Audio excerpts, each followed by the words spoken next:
What is up, people of YouTube? It is Noah, aka GTV News for Gamers here, and I'm coming at you with another pickups video. So, a couple weeks ago I got to hang out with my ever-awesome group of retro gaming family. I like to call them the Retro Gamers Winnipeg. In fact, that is actually what we call ourselves. You can check us out on Facebook. Coming up on October 17th, we'll be having a great event at the Mulvey Flea Market. It's called The Warehouse Project in support of the 407 Cadets, right here in Winnipeg. So, let's get to the pickups now that the shameless plugs are out of the way. I'm going to start with what my good buddy Nate of Thriftdwellers and BFG Reviews, check out both of those channels, links in the description below, gave me. Dude, it's $10 for all three of these. First up, the High Octane Megazord from Power Rangers RPM. Now, I didn't really get a chance to watch RPM when it was on because Disney or Family Channel doesn't know how to handle airings of their shows, so fortunately didn't get a good enough chance to see most of the episodes, but what I did see I enjoyed, and I especially enjoyed the design of this Megazord. And what's great is that now you can get RPM the entire season on DVD in the 13 to 17 season box set. And this is a really cool toy. It's basically a callback to Turbo, mixing the animals and the car themes of previous seasons. You got the Falcon, the bear, and this is supposed to be the lion, but the head is missing, but whatever. This thing's awesome. I mean, look, it's got some nice arm articulation. Head folds down and becomes like the girl like car. The legs move. Got some foot. Basic Megazord stuff. It's a really cool design, and I absolutely dig it, 100%. And the Gosei Ultimate Megazord from Power Rangers Megaforce. This thing turns into a gunship. And what's even cooler is that it has all 5 headers. The Yellow Ranger's Tiger, Black Ranger's Snake, Blue Ranger's Shark, Pink Ranger's Phoenix, Red Ranger's Dragon. And basically they all combine to form the face of Gosei, or Master Header in the Japanese version Goseider. This is a really good toy, and of course, as you can see, there will be Zord Builder ports. So I could take the legs of my Samurai Megazords. In fact, I have them on hand, so I can demonstrate right now. Take the Bear Folding Zord from Samurai. Just pop that on. Hours of fun if you have tons of Megazords. I love the Zord Builder system. It's great. It works with the Legacy line and everything. It's fantastic. So much fun to just mix and match Megazords. Speaking of Zords, we're keeping with the Zord theme. These were actually a gift from Nate. He picked these up for me a long time ago at Value Village and just got them to me recently. The black Shogun Megazord from Shogun Zord from MMPR forms the leg of the Megazord, and I'll show you how.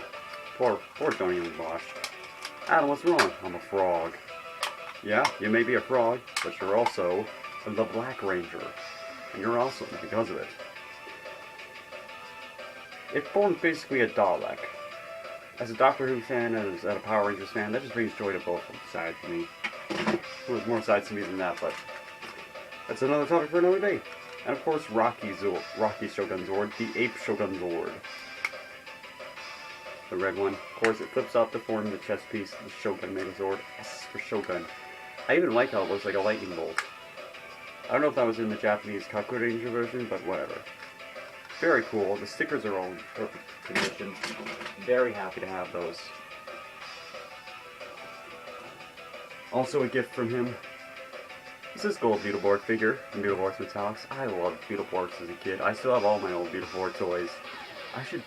One of these days I'm going to have to do a toy collection video. But that is going to be a long, drawn out process because there's a lot to cover. And of course, what toy pick will be complete without some Transformers? 2010 McDonald's Starscream, 2013 Prime McDonald's Starscream. These complete both of those Happy Meal sets. So, thank you, Nate. And this was the most interesting toy out of the bunch. It's a knockoff Dinobot. It appears to be based off of Swoop. Even the mouth opens. That's not something you see on knockoff toys in a while of them. That attention to detail. Wingspan.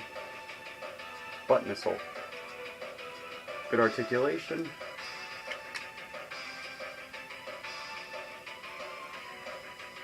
For a knockoff figure, this is one hell of a good one. Gotta admit, I love it. Little PVC Black Ranger. Pretty awesome. And fitting since we got SNES MMPR, the movie game music in the background for this video. Beast is, or Beast Wars, depending on where you live. It's Beasties in Canada, Beast Wars in USA. Long story. Actually, no, short story. YTV didn't like the way wars being used in a kid show title. Go here. Wolfang. Robot head. Mutant head. I already have the pre-paint of this canine, and I gotta admit, both are really nice figures. I'm glad to have this. This is one of the Beast Wars things I've been looking for a long time. And look what he turns into. He's a wolf. Suck on that, Taylor Lautner. You got beat by a robot. Not that that was a hard thing to do. Of course, what is undeniably the Golden Boy pickup of this video.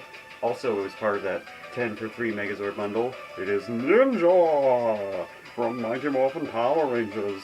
He was the one who gave the Rangers their ninja powers in Season 3. Unlike the movie where Dulcina gave them their powers on the planet Phaedos. Here they went to some desert dimension. It's been a while since Season 3. I've seen it, so I'll have to rewatch it to confirm that. But the guy's in beautiful condition. He's got the shiny gold. I love my shiny stuff on toys. He is complete. Only real articulation he has that his arms move up and down. He doesn't have his staff, but I gave him the Samurai Megazord sword, so he still looks good. Still looks like a ninja. The best part is his transformation. Spring loaded, baby. Look at that. Beautiful. Look at that head sculpt. Ninja is here to assist you, Power Rangers. Together we shall defeat Rito Revolto's evil monsters. For those of you who don't know who that is, Rito Revolto was Rito Repulso's older brother. He was also a camo deck, army camo skeleton, because why not? And for my good buddy Jason, the Canadian Zangief, $1 PlayStation Interactive CD Sampler. Now this is a demo disc. I really like demo discs. The back is in good condition, plays beautifully when you pop it in. It has a lot of demos. The most interesting though was a demo from Metal Gear Solid that is basically a nice chunk of the first mission. And it makes me realize, comparing this to Metal Gear Solid 4, there's a lot more game in this instead of cutscenes.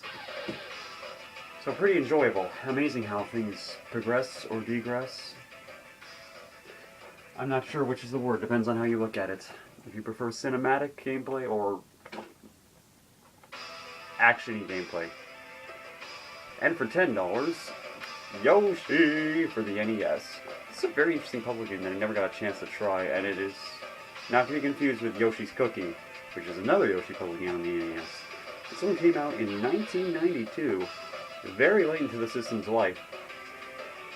But definitely not a rare game. It's not one of those games that were released during the last days of the system that have become super rare and expensive. This is no Flintstone Surprise at Dinosaur's Peak. But it's still a damn good find. And in the box. A little bit of beating up on the top, but what are you going to do?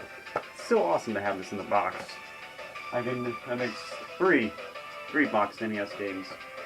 But who's counting, really? Apparently I am, because I just did. Alright, that is going to do it for now. So, this is GTV Noobs for Gamers. I'll see you guys later. It's morphin' time!